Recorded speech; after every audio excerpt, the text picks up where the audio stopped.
8.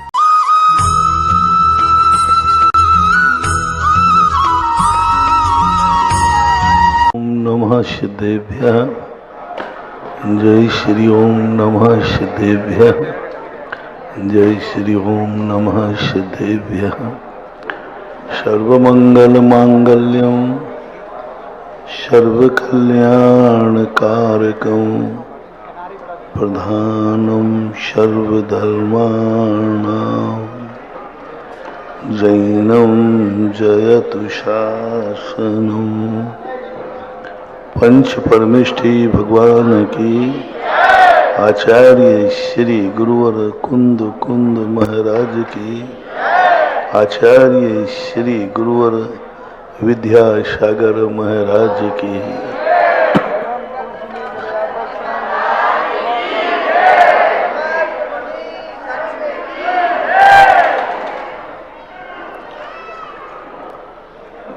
जैसे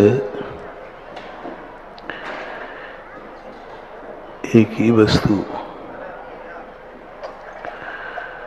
नाना रूप धारण कर लेती है, एक ही मिट्टी नाना रूप धारण कर लेते हैं। उसी मिट्टी से कीचड़ भी बन जाता है, उसी मिट्टी से मंगल कलश भी बन जाता है।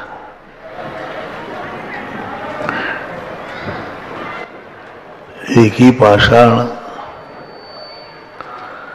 नींव का पत्थर बन जाता है,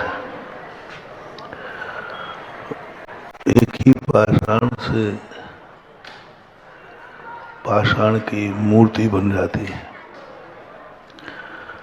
पाषाण एक ही होता है, लेकिन निमित्त का महत्व बहुत बड़ा होता है।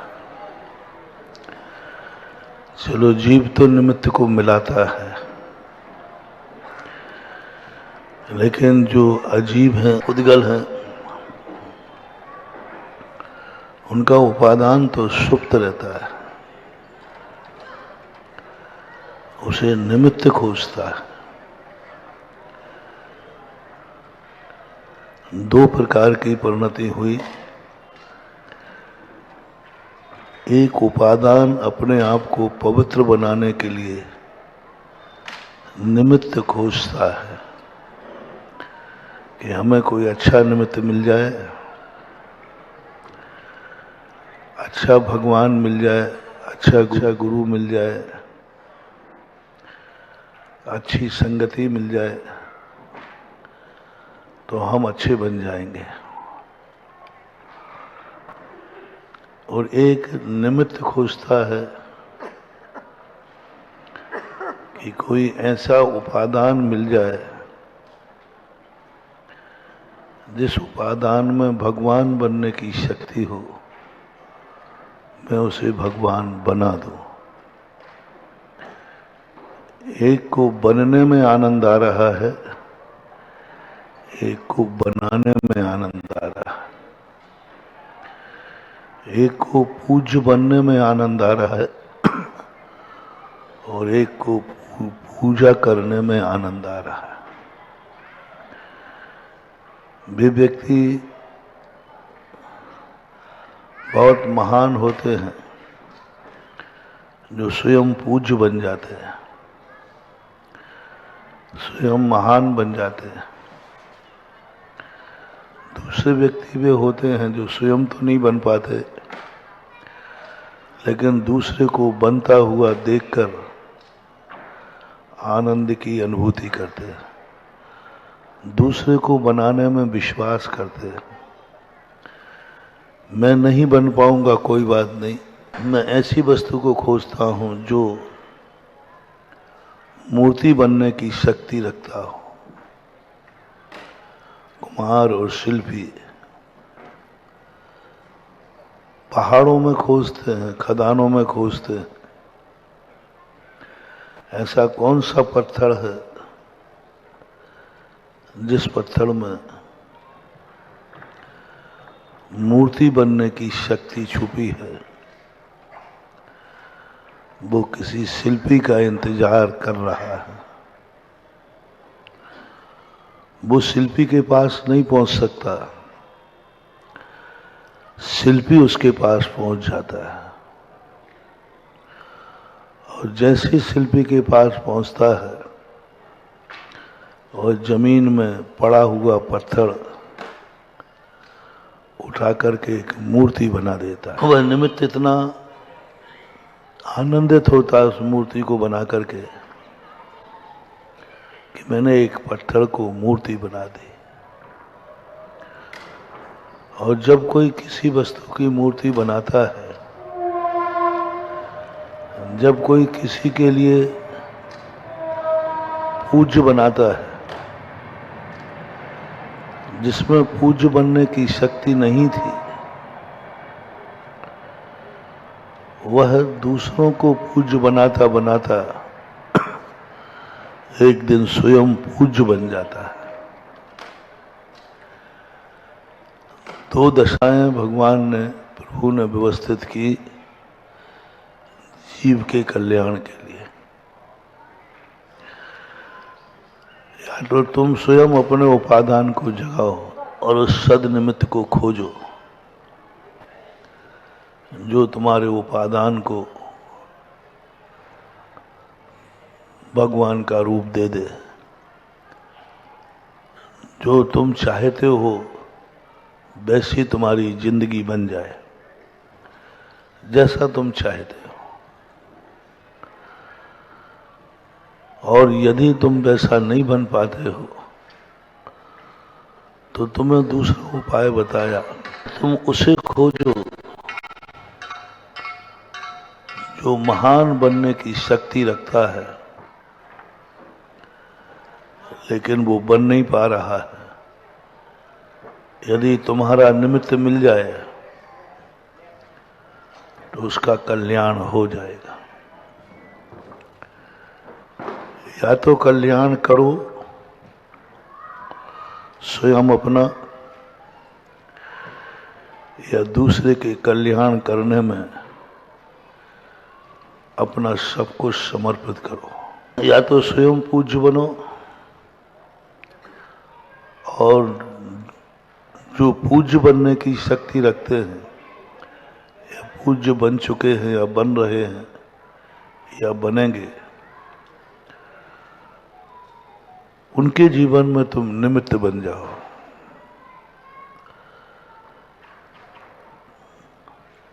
कार्तिकेय अनुप्रेक्षा में पूज्यवर कार्तिकेय स्वामी ने लिखा, यदि तुम पूज्य नहीं बन सकते हो, तुम महान नहीं बन सकते हो, उस ऊंचाई पर पहुंचने की तुम्हारी शक्ति नहीं है, लेकिन तुम्हारा मन है। कितने कार्य हैं दुनिया में जिनको तुम पाना चाहते हो लेकिन पा नहीं पाते।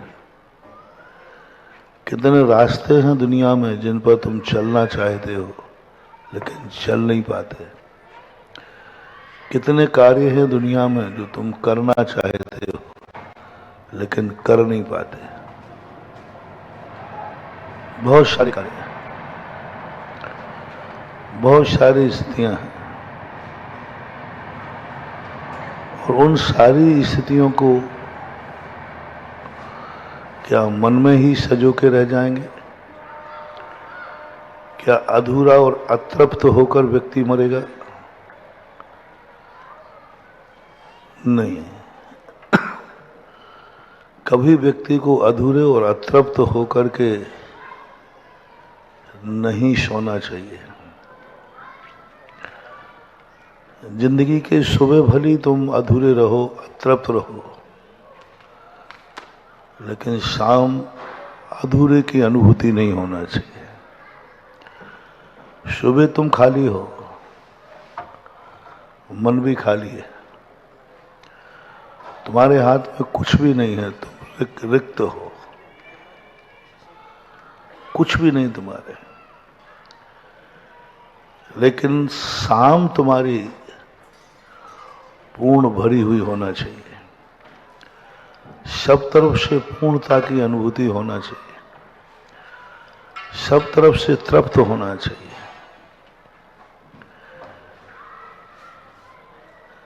गाय जब घर से खेत की तरफ जाती है तब शुभ नहीं कही जाती। गाय सुबह घर से खेत की तरफ जाती है, घर से जाती हुई गाय को शुभ नहीं कहा। लेकिन गाय जब खेत से शाम को लौटते हुए आती है वह शुभ कहलाती, शगुन कहलाता है, मांगलिक कहलाता है। यहाँ तक कि प्रकृति तक को शुद्ध कह देती है, जैसे गौधूली काल कहते हैं। गौधूली काल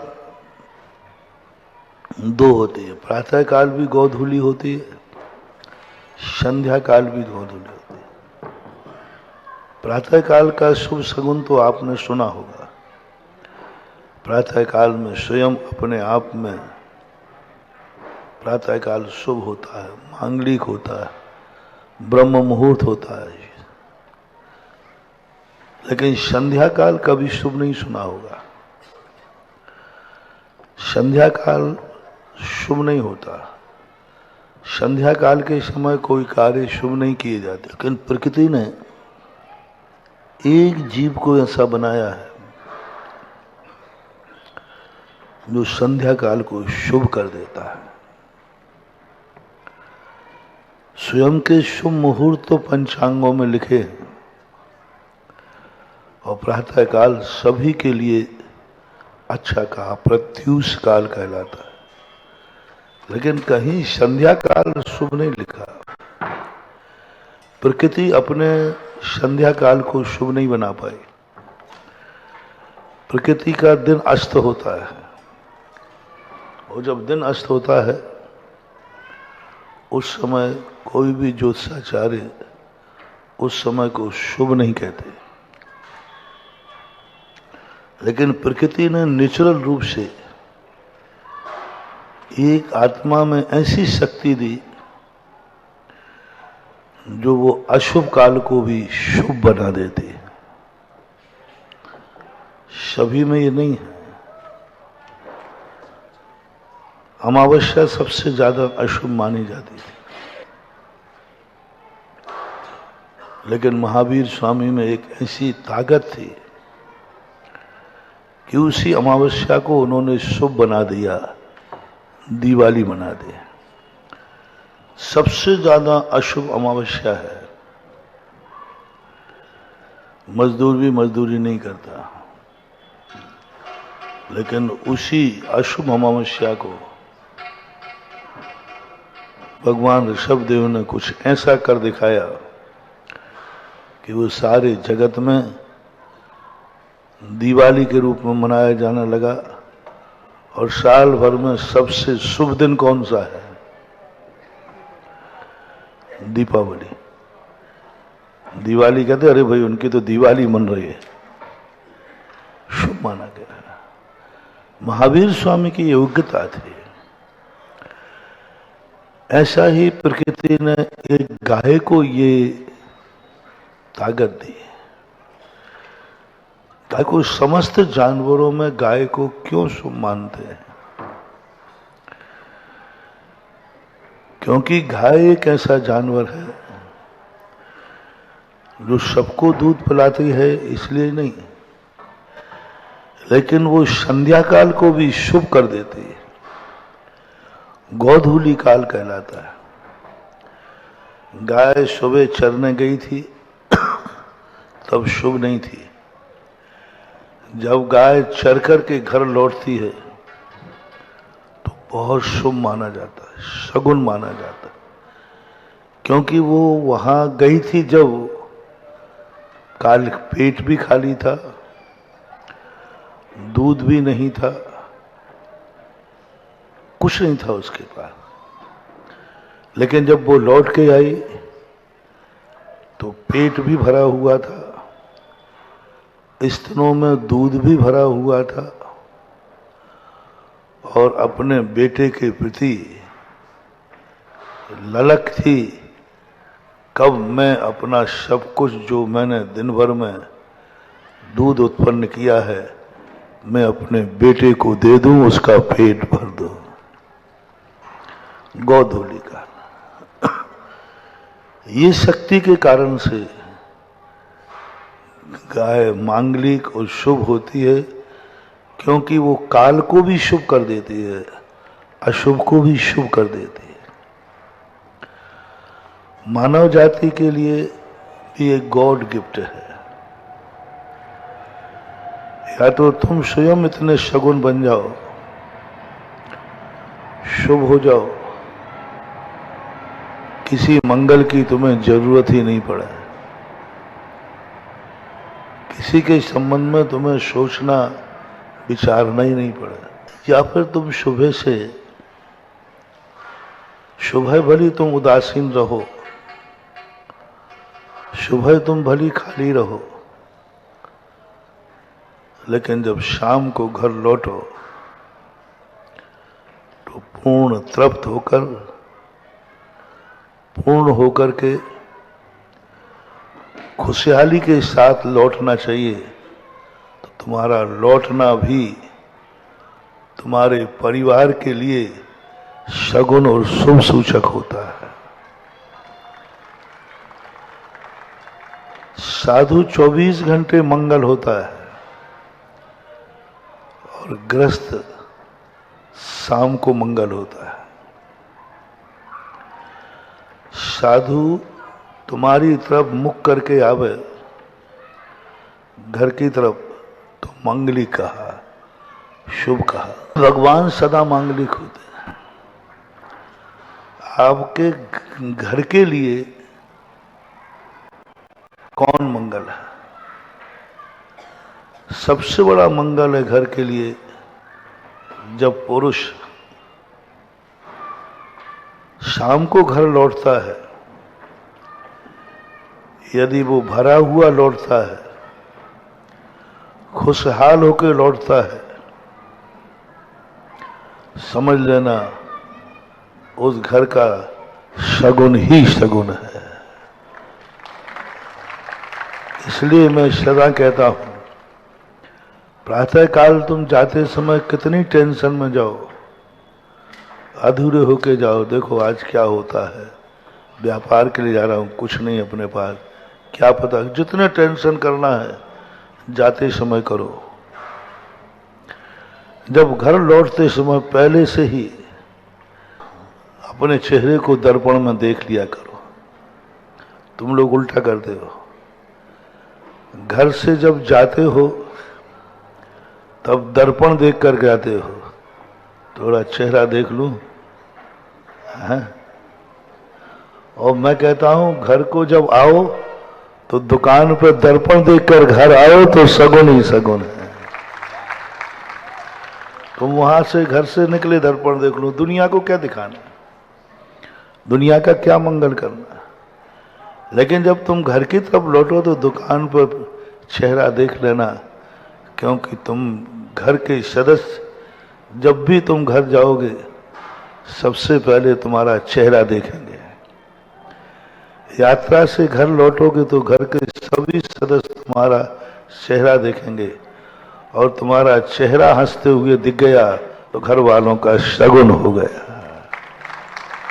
शुभ हो गया। शाम को गृहस्थ शुभ होता है, लेकिन हंसता हुआ प्रसन्नचित्त पूर्णता की अनुभूति हो। ऐसे लौटो कि जैसे मैं खाली गया था और भर करके लौट रहा हूं।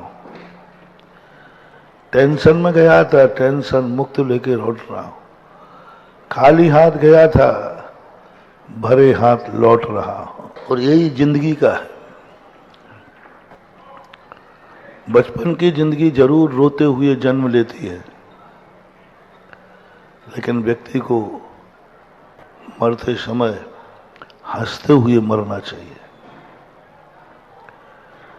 प्रसन्नचित्त होकर मरना चाहिए, पूर्ण होकर मरना चाहिए। जिंदगी में अब मुझे कुछ नहीं करना, जो करना था मैंने सब कुछ कर लिया, मैं पूर्ण हूँ, संतुष्ट हूँ और एक चेहरे पर मुस्कान हो। समझ लेना अगले भाव का मंगलाचरण हो गया। जो हंसते हुए प्राण त्यागता है वह नियम से अगला भाव उसका शुभ ही होता है। तो ऐसी जिंदगी व्यतीत करने के लिए दो तरीके। पहला तरीका, स्वयं अपने आप में पावन बनो, पवित्र बनो, साधना करो, तपस्या करो और तुम स्वयं तीर्थ का रूप धारण करो। स्वयं अपने आप में भगवान का रूप धारण करो, स्वयं गुरु बन जाओ। लेकिन यदि ऐसे करना संभव ना हो तो अपने जीवन में एक ऐसी जिंदगी को बनाओ कि जो तीर्थ बन रहे हैं, जो भगवान बन गए हैं, जो साधु बन रहे हैं, ऐसी कौन सी वस्तु तुम्हारे पास है जो उन महान आत्माओं के काम आ सकती है? क्या है तुम्हारे पास? पहला मार्ग तो सबके बस की है नहीं। सभी मंगल बन नहीं सकते, सभी साधु बन नहीं सकते, सभी भगवान बन नहीं सकते। पहली शक्ति तो तुम्हारे पास है नहीं। अब दूसरी शक्ति जिसमें तुम्हें अपने जीवन का सगुण करना है, तुम ये खोजो कि तुम्हारे पास ऐसी कौन सी वस्तु है जो साधु के लिए काम आ सकती है। साधु के लिए काम आ सकती, जिससे हमारी वस्तु है और साधु के पास पहुंच जाएगी तो वह साधु के काम आ जाएगी। गृहस्थ के लिए कहा। अब बोलो, ऐसी कौन सी वस्तु है जो तुम्हारे पास है लेकिन उससे साधु का बहुत बड़ा काम हो सकता है, उपयोग हो सकता है। साधु अपनी साधना बढ़ा सकता है, साधु बहुत दिन तक जी सकता है और वो साधु के पास नहीं है और तुम्हारे पास है। साधु के पास जो है वह साधु का है। ऐसी कौन सी वस्तु है जो साधु को जरूरत है और साधु के पास है नहीं, और इतनी जरूरत है कि यदि साधु को नहीं मिलेगी तो साधु मरण को प्राप्त हो जाएगा,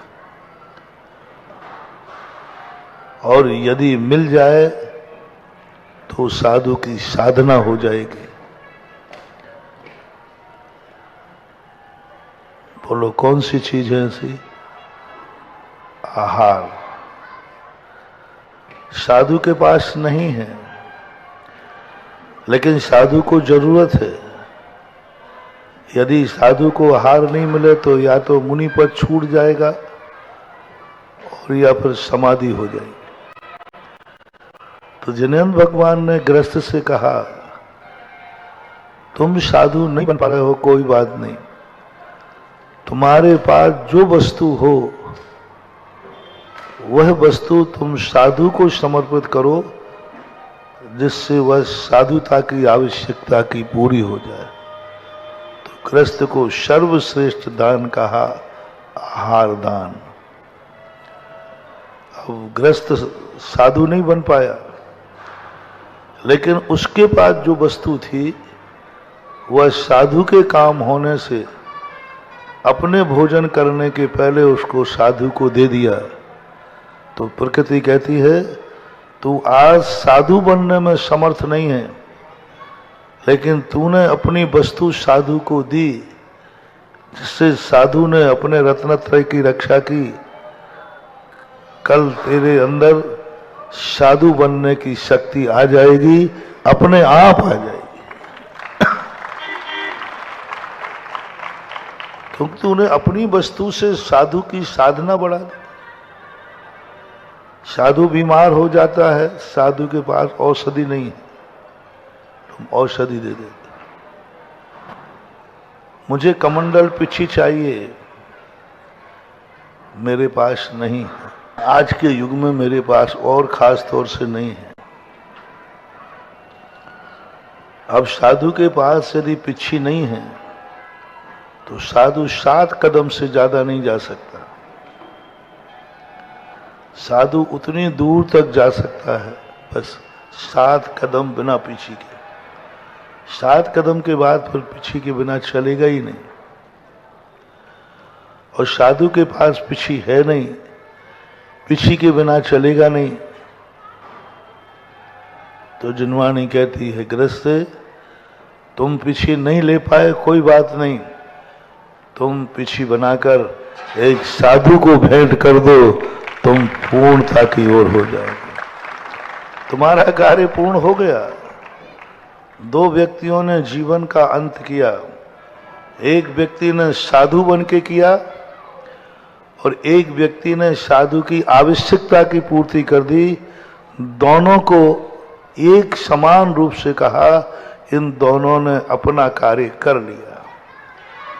जितना कर सकते थे वो कर लिया। साधु बनने की योग्यता थी, इसने साधु बनकर पूर्ण कार्य कर लिया। लेकिन ये साधु नहीं बन सकता था, इसलिए इसने साधु की आवश्यक वस्तु दे दी। पिछी नहीं देता तो साधु क्या करता? कुछ नहीं करता, समाधि ले लेता। तो गृहस्थ ने कहा जैनाचार्यों ने, तुम एक साधु को मरने से बचा सकते हो, एक साधु की जीवन को समाप्त होने से बचा सकते हो। तुम पिछी वत लेना, लेकिन एक नवीन पिछी बना करके महाराज को भेंट कर देना। इससे साधु, देखो जो 7 कदम नहीं चल सकता था, पिछी मिलने के बाद कितना चल सकूंगा? हाँ, आगरा से यहां तक आ गए ना, पिछी नहीं होती तो नहीं चल सकते। कम से कम पिछी के कारण से, पैरों के कारण से नहीं। पैर सही है, सब कुछ सही है, लेकिन साधु की पिछी नहीं है। आज कम से कम साल वो पूरी जिंदगी में 15,000 से 20,000 किलोमीटर बिहार कर गया। किसकी बदौलत? पैर तो सबके पास है, पैर तो तुम्हारे पास भी है। पिछी की बदौलत। पिछी की भूमिका देखो कितनी, साधु को जीवित करती है, साधु को बिहार कराती है, लेकिन साधु स्वयं पिछी कहां से लाए? तो साधु को पिछी दे दी। अब इतना पिछी, अब महाराज जी फिर तो हम पिछी आप सबसे ले लीजिए, ऐसे ही थोड़ी ले लूंगा। साधु की जो चीज है चाहिए वो तुम्हारे पास है, तो साधु कोई भी चीज ऐसे ही नहीं लेता। महाराज हमारे पास भोजन है, आप ले लो ना, ऐसे ही थोड़ी लूंगा। शुद्ध बनाओ, मन शुद्धि वचन शुद्धि बोलो, व्यसनों का त्याग करो, तब कहीं साधु लेगा। अब पिछी ले गए तो महाराज हम बाजार से खरीद के लाते हैं। आगरा में पिछियाँ ही बनती हैं, एक है आगरा में कोई पिछी बनाता है, हम वहां से खरीद के ला के दे देंगे? नहीं, ऐसे थोड़ी ले लेंगे। उसके लिए आपको संयम धारण करना पड़ेगा। बस महाराज आपके लोगों के साथ बस यही परेशानी है। हम लोग को तो जो चीज चाहिए पड़ती है सीधे सीधे चुपचाप ले जाते, ला भाई। हम लोग ये सब नाटक नहीं करते। भूख लगी है, जो जहां जैसा मिला हम लोग तो खा लेते, अपने पेट भरो, अपना काम बनता, बाहर में जाए जनता, क्या लेना। साधु कहते हैं ऐसे ही नहीं लूंगा, संयम ग्रहण कीजिए, क्योंकि मुझे संयम का, ये संयम का उपकरण है। तो जो संयम धारण करके मुझे पिछी देगा तो साल भर मेरा भी संयम पलेगा। अभी अब सबसे पूछते हम कि मुझे 7 तारीख को पिछी चाहिए है, और पिछी की महिमा मैंने बता दी कि पिछी की महिमा ये है कि वो साधु को समाधि से बचाता है। साधा तो अभी हाथ उठवा तो सब कहते महाराज मैं दूंगा पिछी, मैं दूंगा, मैं दूंगा। अब भीड़ से कैसे निपटूं?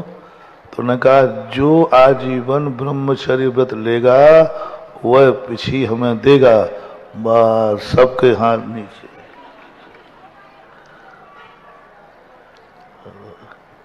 1-2% तैयार हो पाएंगे। अब देखो तुम दे सकते थे, देने की भावना थी, लेकिन बीच में संयम आ गया, आप नहीं दे पाया। वे महान आत्माएं जिन्होंने कहा कि नहीं, मेरे पीछे देने से साल भर साधु का संयम पलेगा, तो मैं जिंदगी भर संयम धारण करने को तैयार हूं।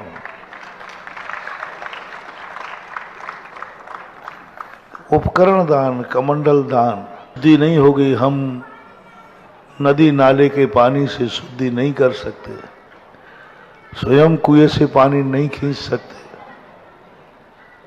तो साधु की जरूरत है कमंडल। तुमने कमंडल दे दिया। तुम साधारण काम नहीं कर रहे हो। कमंडल में पानी भरना, आहार दान देना तो फिर भी ठीक जम रहा है, आहार देना तो फिर भी समझ में आ रहा है कि धर्म है। महानुभाव, कमंडल में पानी भरना आहार दान से भी ज्यादा पुण्य है। क्यों? साधु यदि शुद्धि को लघु शंका शौच आदि जाएगा, यदि कमंडल में पानी नहीं है तो नहीं जाएगा। अब बोलो, लघु शंका और शौच यदि साधु रोक लेगा तो बोलो साधु की क्या हालत होगी? लघु शंका नहीं जाए और शौच नहीं जाए तो साधु की साधना खतरे में पड़ जाएगी कि नहीं? आहार को फिर काहे को उठेगा? आहार भी बंद हो जाएगा, बीमार हो जाएगा, मरण हो जाएगा। और यदि नहीं रुक पाया और हो गया, मान लीजिए लघु शंका शौच हो गया, तो फिर साधु तो ना तो स्वाध्याय कर पाएगा, ना फिर वो आहार को उठेगा, मरण को प्राप्त हो जाएगा। यानी एक कमंडल में पानी देने का अर्थ है एक साधु को 24 घंटे जिंदा रखने का पुण्य है। कमंडल में पानी, 2 लोटा गर्म पानी भर दिया, लेकिन 2 लोटों का उपयोग तो देखो कितना है। कि साधु ऐसे थोड़ी है कि जहां कहीं नदी के पास जाके बैठ जाएगा, नदी में से पानी लेकर शुद्धि कर लेगा। क्या जैन साधु ऐसा करेगा? नहीं करेगा। कितनी बड़ी चीज, शुद्धि हमें चाहिए, आवश्यकता हमारे पास है, वो चीज तुम्हारे पास है। तुमने साधु को कमंडल में पानी दे दिया, 24 घंटे कितने अनर्थों से साधु को बचा लिया, कितने अनर्थों से। कहने को थोड़ी सी चीज है। उपकरण दान दे दिया, शास्त्र दान दे दिया। ये जो तुम्हारे पास थी और वो दे दी। ऐसे ही अपन भगवान नहीं बन सकते, ऐसे आप साधु नहीं बन सकते। भगवान तुम बन जाओ तो आज के प्रसंग में लोकोदय तीर्थ क्षेत्र के अंदर हम आपको 2 संदेश दे रहे हैं, और मैं भी ले रहा हूं। या तो तुम इतने पावन बन जाओ, इतने पावन बन जाओ कि जिस तीर्थ क्षेत्र पर समाधि लो वह तुम्हारी समाधि के बाद सिद्ध क्षेत्र बन जाए।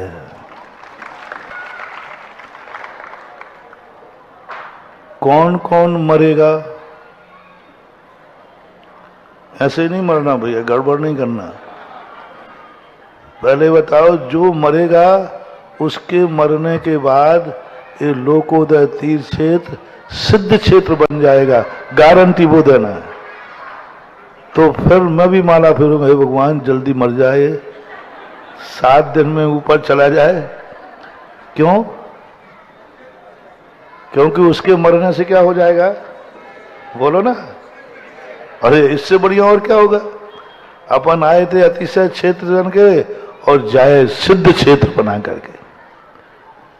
है वो क्षमता? नहीं तो मर के मर जाओगे और मरघट बना दोगे। तो फिर अपन एक चीज सोचे, जो अभी अपन ने गुरु के संबंध में सोची। ऐसी कौन सी वस्तु है हम भगवान नहीं बन सकते, लेकिन हम भगवान के लिए जो वस्तु की जरूरत है वो वस्तु मेरे पास है, जैसे अभी महाराज के लिए कही थी। अब ऐसी कौन सी वस्तु है यहां भगवान आएंगे, यहां भगवान आएंगे? सुन रहे हो ना? यहां भगवान आएंगे, आएंगे, आएंगे। आचार्य श्री की वो बात याद है, कुंडलपुरवादी आचार्य कही ना, आएंगे, आएंगे, आएंगे। हो सकता है 108 तो आ गए होंगे, आ गए होंगे या आ रहे होंगे। 108 तो शायद आ गए होंगे या आ रहे होंगे। कल अपन को यहाँ दर्शन देंगे, दर्शन देंगे, दर्शन देंगे। ये तो पक्का हो गया कि नहीं? बोलो ना। कल यहाँ 108 भगवानों का दर्शन होगा। कल यह पंडाल ऐसा लगेगा जैसे साक्षात कुबेर ने आकर के बना दिया। कल वो दृश्य, कल्पद्रुम मंडल विधान एक मानव का विधान है। सबसे ज्यादा जितने भी राजा महाराजा हुए और किसी विधान करने का उल्लेख नहीं मिला कि चक्रवर्ती के। चक्रवर्ती अपनी जिंदगी में नियम से कल्पद्रुम महामंडल विधान करता है। यह मानवों का सर्वश्रेष्ठ विधान है। मानव का किस लिए है?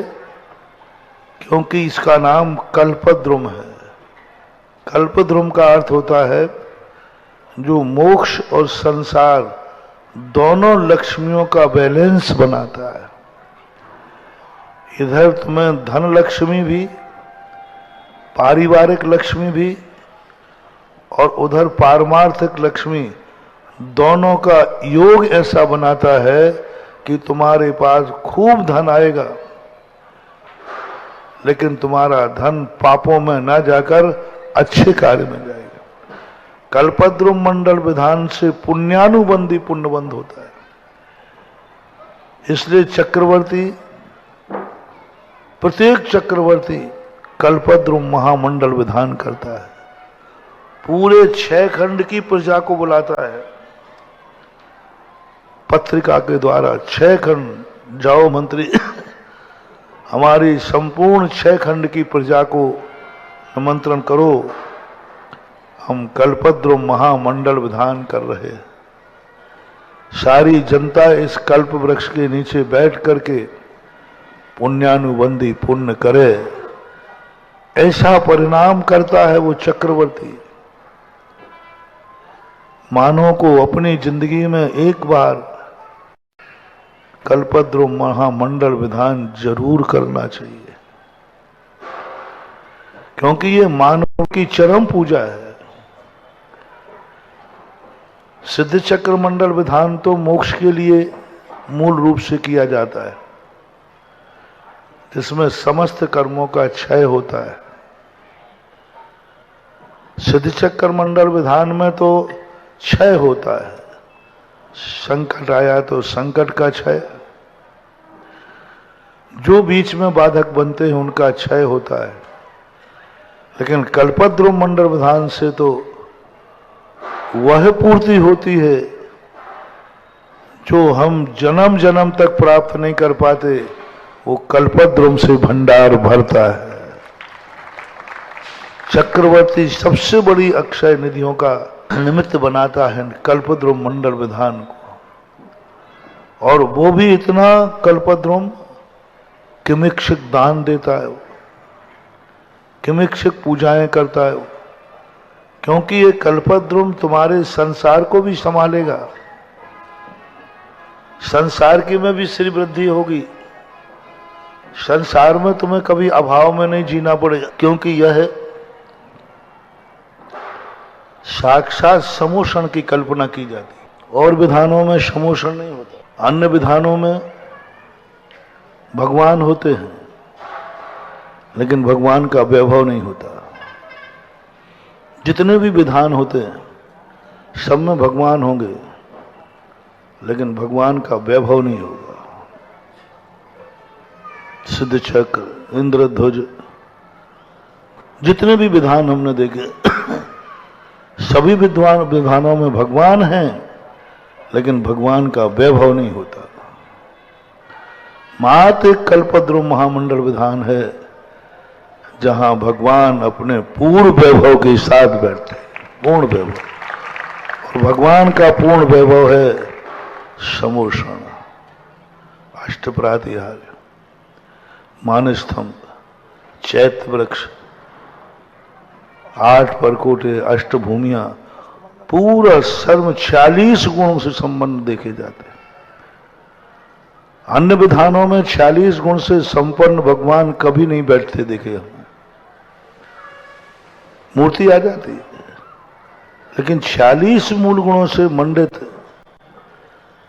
भगवान खुद जब बैठते हैं तो मात कल्पद्रुम महामंडल में डालते, पूर्ण वैभव है, इससे बड़ा वैभव कहीं दुनिया में नहीं। जब अपना आराध्य पूर्ण वैभव के साथ सामने बैठे और उस समय तुम पूजा करके चक्रवर्ती बनके, सौधर्मेंद्र बनके जब नमस्कार करोगे, अर्घ चढ़ाओगे, तो तुम्हारी जिंदगी भी पूर्ण वैभव से युक्त होगी। मैंने बहुत बार कहा, भगवान का एक रूप नहीं होता, वही भगवान है जब कल्प वृक्ष के साथ करोगे। मात उन भगवान का ध्यान करो जो कल्प वृक्ष के नीचे बैठे, अलग फल मिलेगा।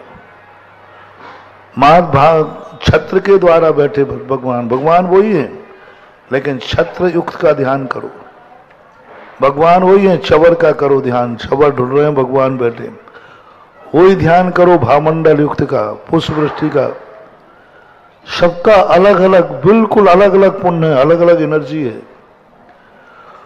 और इस समय जो कल से भगवान पूरे वैभव के साथ आपके समोषण में जब बैठेंगे और वो समोषण की रचना आपने की है, भगवान तो आ रहे हैं,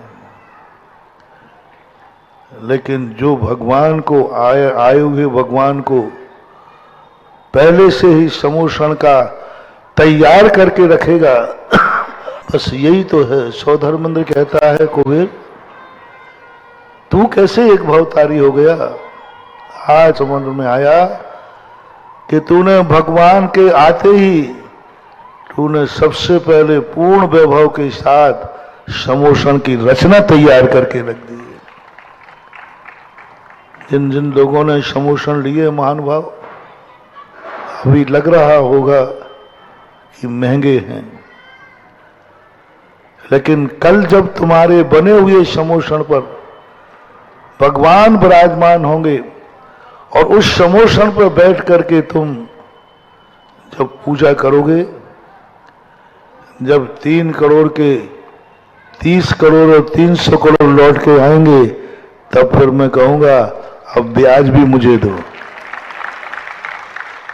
क्योंकि तुमने तैयार करके भगवान तो आ रहे हैं, आएंगे ही,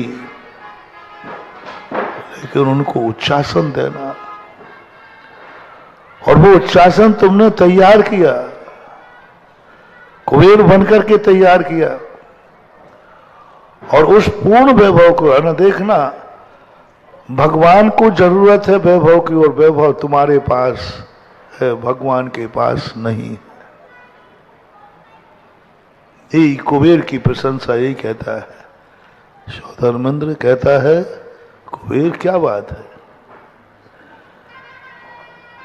भगवान के पूर्ण वैभव करने के लिए जो वैभव प्रदर्शित करना है वो भगवान के पास नहीं है, मेरे पास भी नहीं है। भगवान का वैभव 40 गुणों से मंडित करने का अधिकारी यदि कोई है दुनिया में, तो उसका नाम है कुबेर, जो समूह बनाता है। अपना वैभव भगवान को पूर्ण करना, भगवान को पूर्ण की अनुभूति कराना। कल भगवान पूर्ण वैभव से युक्त होंगे और वो कराएगा कुबेर, भगवान नहीं, शोधर्मेंद्र नहीं, कुबेर। और यहां ऐसी रचना को माध्यम से करता है चक्रवर्ती। ऐसे भगवान के वैभव प्रदान करके फिर बैठ करके जो 24 तीर्थंकरों के अर्घ चढ़ेंगे, वो स्थितियां महानुभाव शास्त्रों में जो वर्णित की हैं, पूज्य जिनसेन स्वामी हरिवंश पुराण के अंदर इस कल्पद्रुम महामंडल की महिमा मंडित की गई। और उस समय उसका जो आनंद उड़स चलता है, तुम ये मत समझो कि पूजाएं सब एक सी हैं।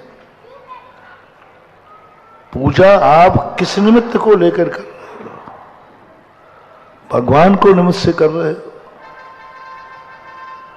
और वो वैभव जो ठाठ कल तुम देखोगे, पंडाल में प्रवेश करते ही चारों तरफ समोषण ही दिखेंगे।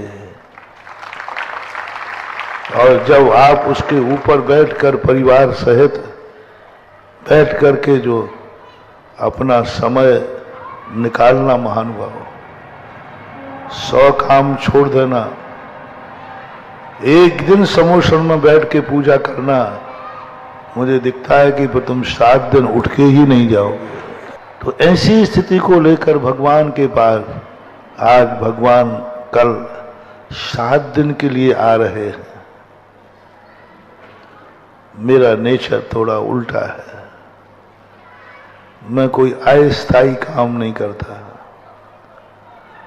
मैं उन जैसा काम नहीं करता। 7 दिन तो पूजा करो और 8वें दिन विसर्जित कर दो, पानी में, नदी में। जैन दर्शन में ये बात नहीं। और यह तुम स्वयं अपने आप को, जो मैंने पहले कहा था, तीर्थ नहीं बन सकते। तुम ना जिंदावन बनोगे, ना मरने के बाद बनोगे। तुम स्वयं जीवित भी रह जाओ, तुम्हें यह जीवित ठहरा दें तो भी तीर्थ नहीं बनना। तुम यहां मरण को प्राप्त हो जाओ तो भी तीर्थ नहीं बनना। अब दूसरा रास्ता बचा आपके पास, पूर्ण होकर मरने का, कि हम भली तीर्थ न बन पाए। अब इस लोकोदय तीर्थ क्षेत्र में ऐसी कौन सी वस्तु है जो तीर्थ को जरूरत है, वो तीर्थ के पास नहीं है, वो तुम्हारे पास है। जैसे अभी कहा था ना, ऐसी कौन सी वस्तु है जो महाराज को जरूरत है और महाराज के पास है नहीं। महाराज को जरूरत है लेकिन महाराज के पास है नहीं। क्या कहा था हमने? हाहार। और फिर क्या कहा था? पिछी और कमुंडल कहा था ना, ये हमें जरूरत और है नहीं। इसी प्रकार अब सबको, जो भारतवर्ष में सुन रहे हैं, आगरा वाले सुन रहे, आप लोगों को बस एक ही कार्य करना है कि ऐसी कौन सी वस्तु है तुम्हारे पास जो लोकोदय तीर्थ क्षेत्र को चाहिए है और तीर्थ के पास नहीं है, तीर्थ के पास नहीं है। वो वस्तु तुम्हारे पास खोजना है तुम्हें कि तुम्हारे पास ऐसी कौन सी वस्तु है जो ये तीर्थ के काम आ सकती है। तुम्हारी उस वस्तु से तीर्थ पूर्ण हो जाएगा, तीर्थ बन जाएगा, तो भी तुम्हारी जिंदगी का अंत, तुम भली तीर्थ नहीं बन पाए लेकिन तुमने उस वस्तु से तीर्थ को पूर्ण किया जो वस्तु तुम्हारे पास थी।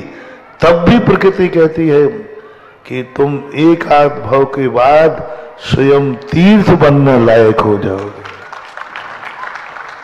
अब महाराज के पास लिए तो तुमने 2-3 चीजें बता दी। महाराज को किसकी जरूरत है? तो महाराज हम हार दे देंगे।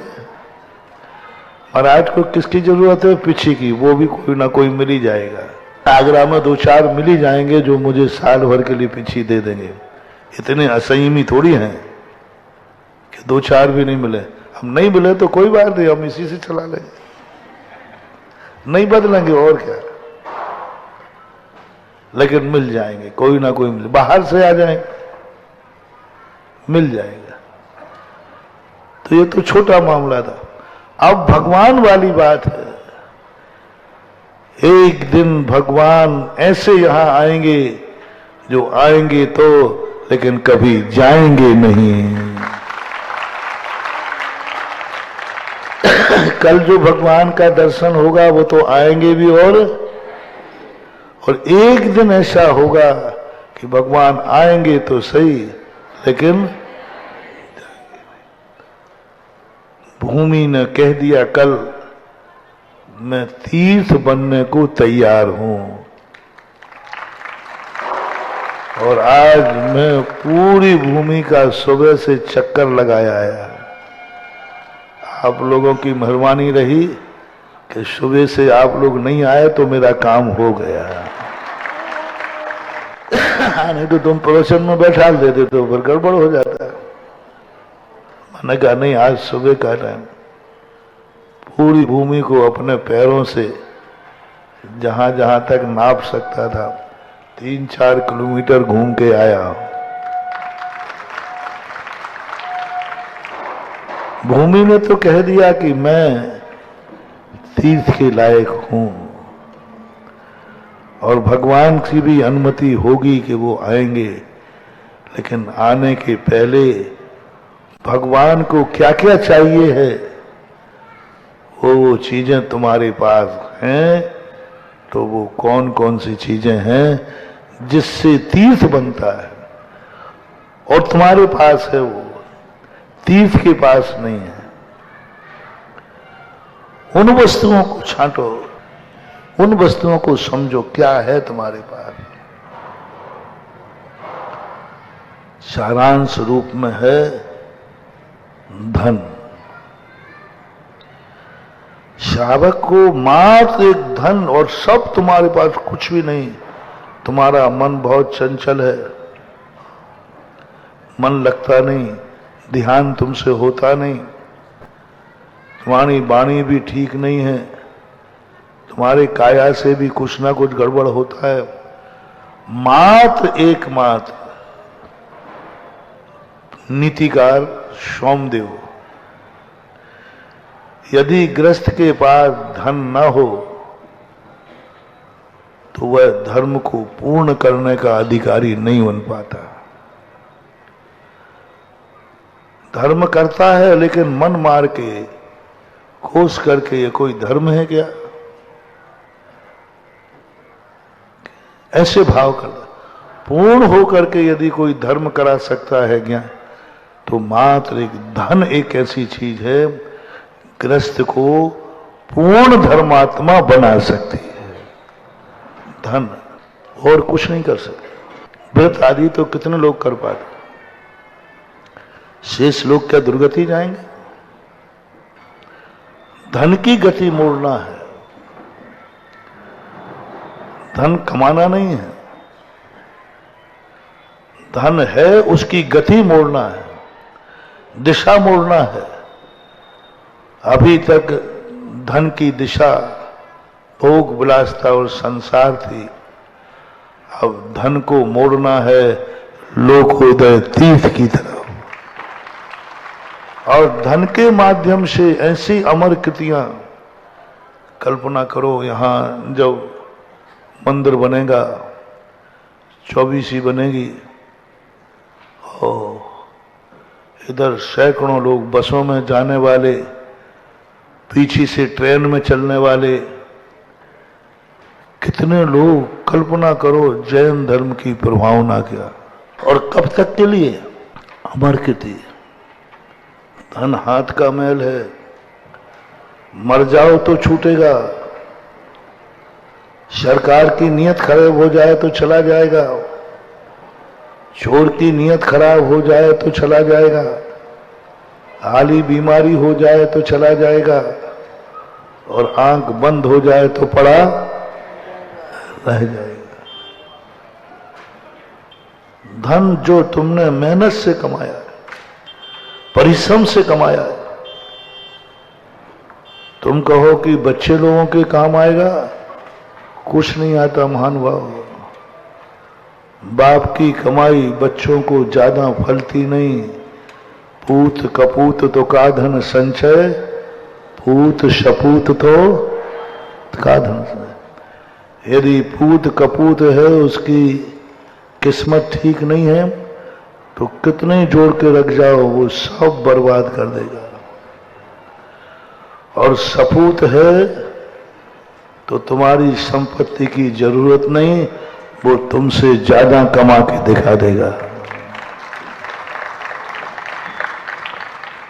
अब आपको निर्णय करना है कि आपका बेटा पूत है कि कपूत है। कपूत है तो महानुभाव पाप कर रहे हो, बेटे को पाप में डालोगे, मरने के पहले सब उठाकर लोकोदय के नाम कर दो,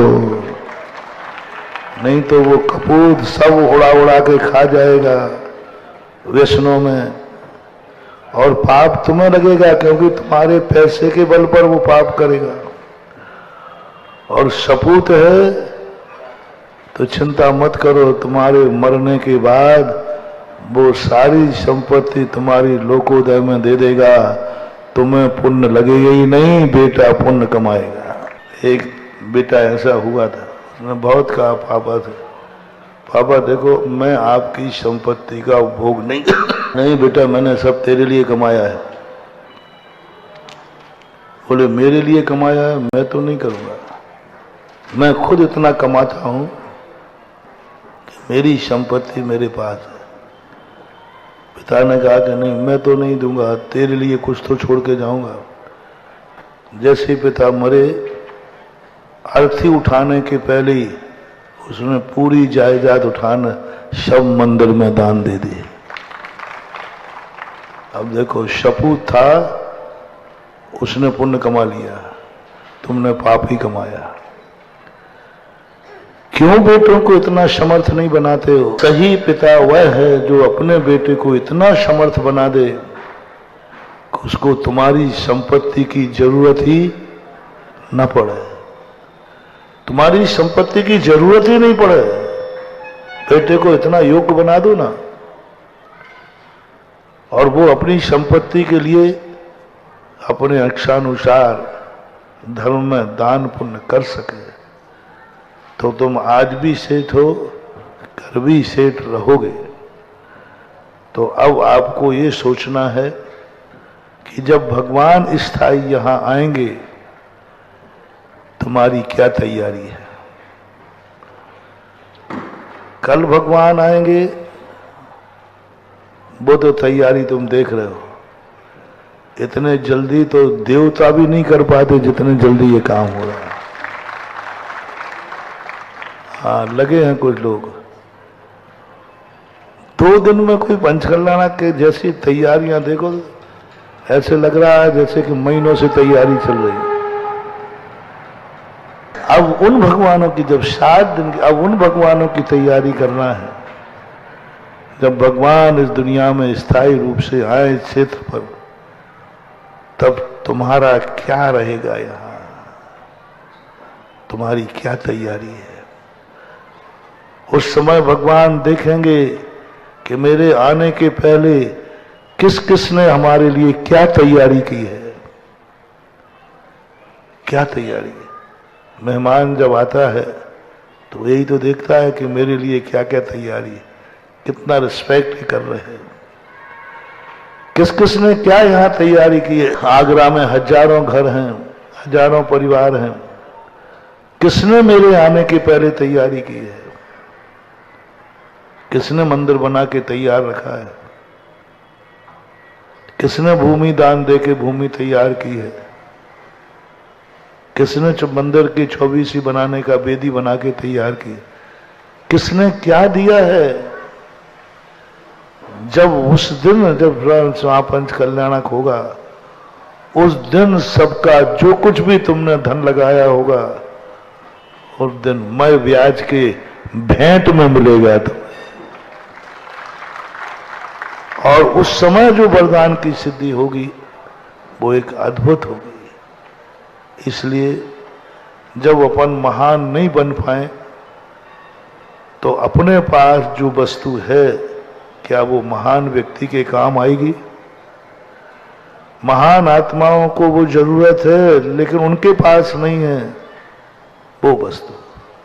भगवान भगवान बन सकता है, लेकिन भगवान अपना स्वयं का मंदिर नहीं बना सकता।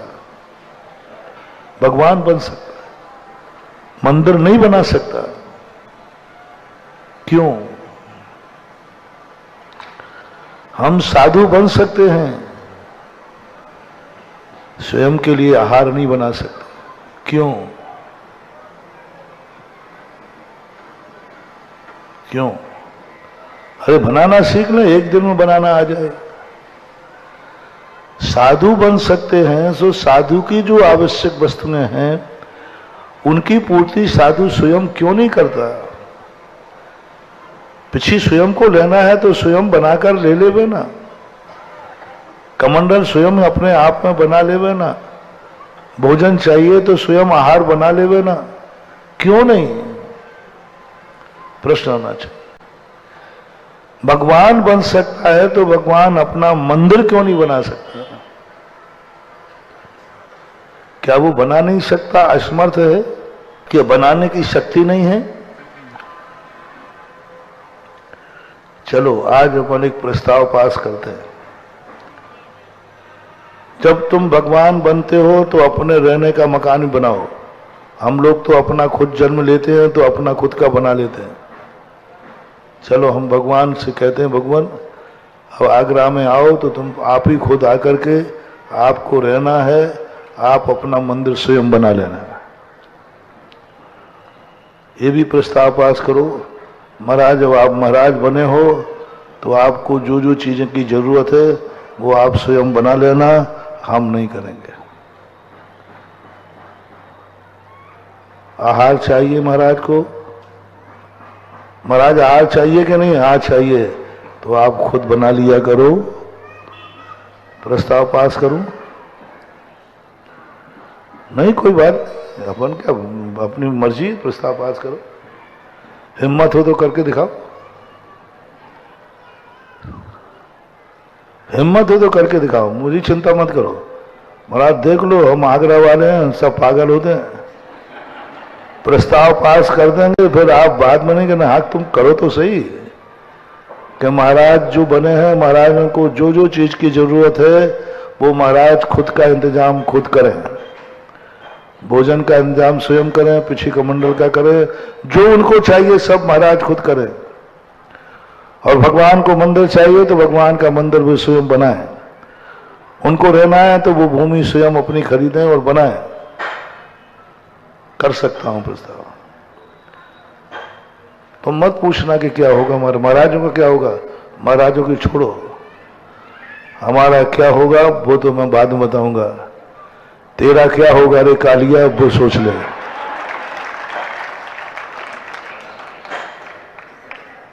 सोच लो, मैं तो कर लूंगा, मैं तो कोई फर्क नहीं पड़ता है। और कुछ नहीं करना पड़ेगा तो समाधि तो लेना पड़ेगा, और क्या करूंगा, इससे ज्यादा कुछ नहीं होना। अंत में यदि तुमने दिया नहीं हार और मुझे बनाने की अनुमति नहीं मिली तो अंत में क्या होगा? हमारे तो दोनों ही हाथ में लड्डू हैं, कुछ नहीं करना, समाधि ले लूंगा। और भगवान को कोई फर्क नहीं पड़ता यदि वो मंदिर नहीं भी बना पाएंगे बिना मंदिर के आके बैठ जाएंगे तो भी उनको कोई फर्क पड़ने वाला। पर गृहस्थ का क्या होगा? मैंने ये बहुत सोचा कि ये गृहस्थों पर क्यों जिम्मेवारी सौंपी गई। ओहो, मुनि महाराज अपने आहार की व्यवस्था कर सकते हैं। जिस दिन मुनिराज अपने आहार की व्यवस्था करेंगे उसी दिन तुम्हारा सब कुछ इस सृष्टि से नष्ट हो जाएगा, अग्नि नष्ट हो जाएगी। जिस दिन श्रावक के पास आहार देने की व्यवस्था खत्म हो जाएगी उसी दिन इस सृष्टि पर प्रलय आ जाएगा, उसी दिन इस पृथ्वी पर आग बरसेगी, उसी के दिन की तैयारी हो जाएगी। ये सारी अग्नि खत्म हो जाएगी, गर्मी पड़ेगी, अग्नि नहीं होगी, पेड़ पौधे नहीं होंगे, नदी नाले में पानी सूख जाएगा, स्वच्छ हवाएं नहीं चलेंगी, सारी दुनिया में त्राही त्राही मच जाएगी। जिस दिन दिगंबर जैन साधु स्वयं आहार के संबंध में सोच करके नहीं बना पाया तो समाधि ले लेगा, तुम्हारा सर्वनाश हो जाएगा। उसी दिन से, उसी दिन आएगा, 18,000 वर्ष के बाद ये दिन आएगा जब राजा कहेगा नहीं, महाराज स्वयं आहार करते हैं, स्वयं व्यवस्था करें, श्रावक नहीं करेगा। बस उसी दिन सब कुछ खत्म हो जाएगा, त्राही त्राही मच जाएगी। वीरांगल नाम के मुनिराज महाराज के साथ ये होगा उस समय के। तो मैं तो कर लूंगा जो होगा, लेकिन जिनवाणी कहती है नहीं महाराज, आप स्वयं बना सकते हो, आप में समाधि लेने की शक्ति है, लेकिन इस समाज को जिंदा रखने के खातिर आपको आहार लेने इनके घर जाना पड़ेगा। तब मैंने समझा तुम मेरे लिए आहार नहीं दे रहे हो, बनिया कहीं के। हाँ, तुम ऐसे इतने सीधे हो गया कि जंगल में भी महाराज को छोके लेके जा रहा है इतनी परेशानी में, क्योंकि तुम्हें मालूम चल गया है कि यदि साधु की आहार छरिया गृहस्थों के हाथ से चली गई उसी दिन ये संसार नष्ट हो जाएगा। तो तुम मुझे आहार नहीं दे रहे हो, तुम अपने संसार की सुरक्षा कर रहे हो। तुम भगवान अपना मंदिर बनाने लग जाएगा, बना लेगा, और नहीं बनाएगा तो कोई फर्क नहीं पड़ेगा, लेकिन तुम्हारे 3 टप्पर सब उड़ जाएंगे, बेघर हो जाओगे। किसके नीचे रहेंगे मालूम? जिस समय भगवान आया उनके लिए 3 टप्पर नहीं होगा। उस दिन एक पुआर पेड़ होता है छोटा सा, उस पुआर की छाया में सारे मनुष्य रहेंगे, किसी के पास घर नहीं होगा, मकान नहीं होगा, पेड़ की, वो भी पेड़ इतना छोटा सा पेड़ रहेगा, 1 हाथ का शरीर होगा, और उस पेड़ के नीचे बैठ करके जीवन यापन करेंगे। ये दुर्दशा किस कारण हुई? क्योंकि भगवान के लिए, तो आप लोग भगवान के लिए मंदिर नहीं बना रहे हो, अपने और अपने आने वाली संतान को रहने के लिए महल की व्यवस्था कर रहे हो। क्योंकि इसके बिना पुण्यानुबंधी पुण्य का बंध हो ही नहीं सकता, इसके बिना तुम्हारा कल्याण हो ही नहीं सकता। खेत को हरा करने के लिए कोई बीज नहीं बोता। कार्यक्रम क्या है मुझे बता देना। इसके कल्याण के कोई भी खेत को हरा करने के लिए बीज नहीं बोता है। बोलो, खेत को हरा भरा करने के लिए किसान बीज बोता है कि अपने भंडार भरने के लिए? बोलो, नहीं, खेत सूखा पड़ा है, खेत सूखा पड़ा है, काला पड़ा है, इसलिए अच्छा नहीं लग रहा है, इसलिए बीज बो देता होगा। खेत को हरा करने के लिए कोई बीज नहीं बोता, अपने भंडारे भरने के लिए बीज बोता है। इसी प्रकार तीर्थों पर तीर्थ को हरा भरा करने के लिए कोई दान नहीं देता, अपनी तिजोरी भरने के लिए दान भेजा जाता है। अपने भंडार, अपना पुण्य, अपना धन, अपना वैभव, अपनी किस्मत भरने के लिए ये दान की खेती हो रही है। लोकोदय तीर्थ क्षेत्र नहीं बन रहा है। आगरा के लोगों को अमीर बनने की खेत बन रहा है। भगवान का मंदिर नहीं बन रहा है। अपने मकान को महल में बदलने का बीजारोपण हो रहा है। इसलिए आज के बाद आपको घर में जाकर यही विचार करना है कि ऐसी क्या वस्तु मेरे पास है जो लोकोदय तीर्थ के काम आ सकती है। वस्तु मेरे पास है, जरूरत लोकोदय को। वस्तु मेरे पास है, जरूरत, जैसे लगाओ सरल उपाय, वस्तु मेरे पास है और महाराज को जरूरत है। मेरे गुरु को जरूरत है, वो वस्तु मेरे पास है, तुरंत उठाने का प्रयास करो। ऐसा ही वो वस्तु मेरे पास है जो लोकोदय को जरूरत है। लोकोदय को जरूरत है, भूमि की जरूरत है, और भूमि मेरे पास है। भूमि मैं खरीद सकता हूं, भूमि मैं दान में दे सकता हूं। जरूरत लोकोदय की है, देने का सक्षम मैं हूं। मंदिर की जरूरत भगवान लोकोदय में है और धन मेरे पास है। बस आज से एक ही मंत्र, आज का प्रवचन 2023 का अंतिम प्रवचन आपको इस लोकोदय तीर्थ क्षेत्र में इसलिए दे रहा हूं कि साल भर का जो कुछ भी तुम्हारे पास है, आज का मंत्र है। तुमने साल भर में ऐसी क्या चीज तुम्हारे पास है जो लोकोदय तीर्थ के काम आ सकती है? मैं गिन लेना क्या क्या चीजें। जो भी चीज तुम्हारे पास है वो लोकोदय के काम आ सकती है। धन, मन, तन, भूमि, जो कुछ भी तुम क्या कर सकते हो, बस एक ही सोचना है, आज मैं क्या कर सकता हूं। बच्चे से लेकर बूढ़े तक, गरीब से लेकर अमीर तक, पुरुष से लेकर महिलाओं तक, सबके दिमाग में एक ही योजना है। 2023 का गुरु ने प्रवचन दिया था, मैंने साल भर में ऐसा क्या किया, अभी तक की मेरी जिंदगी में मेरे पास ऐसी क्या वस्तु पड़ी है जो मेरे पास तो पड़ी ही है लेकिन लोकोदय तीर्थ के काम आ सकती है, लोकोदय तीर्थ का एक हिस्सा बन सकती है, लोकोदय तीर्थ की एक इकाई बन सकती है।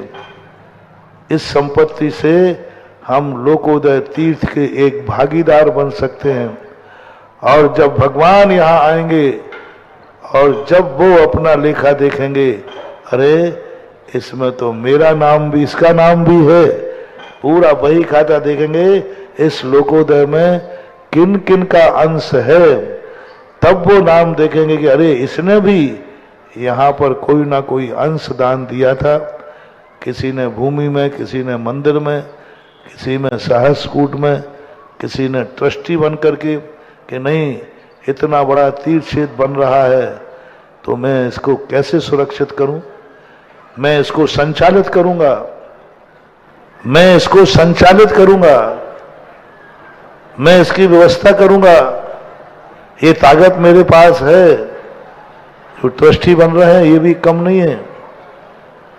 इतने बड़े तीर्थ क्षेत्र को संचालित और व्यवस्थित करने का जो आपका दायित्व मिल रहा है ये कम नहीं है महानुभाव। जो इस तीर्थ क्षेत्र का ट्रस्टी बनकर इसको संचालित करेगा, एक दिन वो 3 लोक को संचालित करने का अधिकार पाएगा। त्रिलोकीनाथ आज इस तीर्थ क्षेत्र का ट्रस्टी बन रहा है, इस तीर्थ क्षेत्र को संचालित करेगा। कल वही व्यक्ति 3 लोक को संचालित करेगा। वही व्यक्ति सौधर्मेंद्र 3.5 लोक का श्रावकों का अधिपति बनेगा, वही चक्रवर्ती बनेगा। कौन बनते हैं? यही तो सब होते हैं जो कभी धर्म को संचालित करने का संकल्प करते हैं। तो आज आपके लिए इतना ही।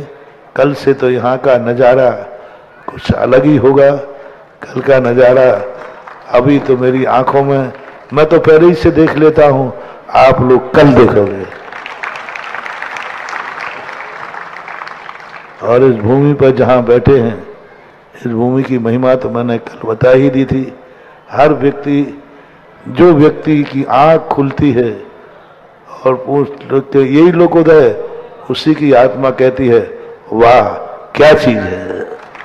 अभी ये इधर से ट्रैफिक है, इधर से ट्रेन है, दोनों के बीच में तीर्थ क्षेत्र अभी और शायद कहीं नहीं है ऐसा।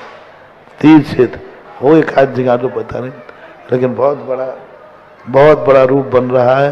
प्रभावना का अंग बनेगा और जो कृति यहाँ बनेगी वो अमर होगी। टाइम लग रहा है, टाइम लगता है, टाइम लगेगा, लेकिन चीज जब बन के आएगी, और देखना लोग इसका ऐसे यही इसका नियोग लोग एक दिन पहले तक कहेंगे यहाँ तो कुछ भी नहीं है, यहाँ तो कुछ भी नहीं है, वहां तो कोई काम हो ही नहीं रहा, और रात भर के सुबह आएंगे बोले वहां तो सब कुछ हो गया। ये इस बात का संकेत होगा, आगे भी यही होगा। लोग समझेंगे अभी वहां कुछ हो ही नहीं रहा, वहां तो ज्यों को तो पड़ा है। और जब दिन होगा तो रात भर में ऐसा परिवर्तन होगा कि सुबह आके वही कहेंगे कल कह रहा था कुछ नहीं हुआ वहां, और आज कह रहा है सब कुछ हो गया। आज देखो कल क्या देखा था अपन ने, परसों क्या देखा था, और आज और कल और देखना, कल हर व्यक्ति का यहाँ तो सब कुछ हो गया।